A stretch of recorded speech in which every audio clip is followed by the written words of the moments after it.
اور اگر تمہارا پروردگار چاہتا تو جتنے لوگ زمین میں ہیں سب کے سب ایمان لے آتے. تو کیا تم لوگوں پر زبردستی کرنا چاہتے ہو کہ وہ مومن ہو جائیں؟ حالانکہ کسی شخص کو قدرت نہیں ہے کہ اللہ کے حکم کے بغیر ایمان لائے. اور جو لوگ بے عقل ہیں ان پر وہ کفر و ذلت کی نجاست ڈالتا ہے. ان کفار سے کہو کہ دیکھو تو آسمانوں اور زمین میں کیا کیا کچھ ہے. اور جو لوگ ایمان نہیں رکھتے نشانیاں اور ڈرانے والے ان کے کچھ کام نہیں آتے. سو جیسے برے دن ان سے پہلے لوگوں پر گزر چکے ہیں اسی طرح کے دنوں کے یہ منتظر ہیں. کہہ دو کہ تم بھی انتظار کرو، میں بھی تمہارے ساتھ انتظار کرتا ہوں. پھر ہم اپنے پیغمبروں کو اور مومنوں کو نجات دیتے رہے ہیں، اسی طرح ہمارا ذمہ ہے کہ مسلمانوں کو بھی نجات دیں.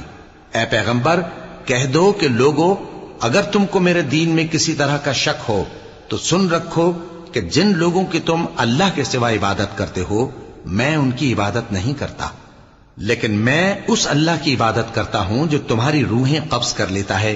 اور مجھ کو یہی حکم ہوا ہے کہ ایمان لانے والوں میں ہو جاؤں، اور یہ کہ اے نبی سب سے یکسو ہو کر دین اسلام کی پیروی کیے جاؤ اور مشرکوں میں ہرگز نہ ہونا.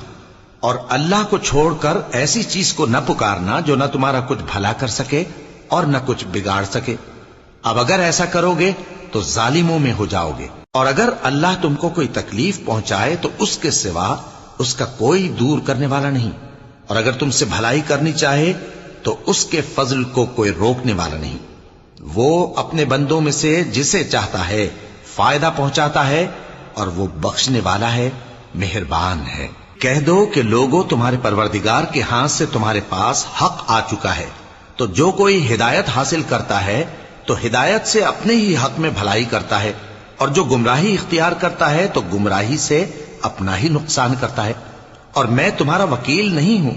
اور اے پیغمبر تم کو جو حکم بھیجا جاتا ہے اس کی پیروی کیے جاؤ اور تکلیفوں پر صبر کرو یہاں تک کہ اللہ فیصلہ کر دے، اور وہ سب سے بہتر فیصلہ کرنے والا ہے.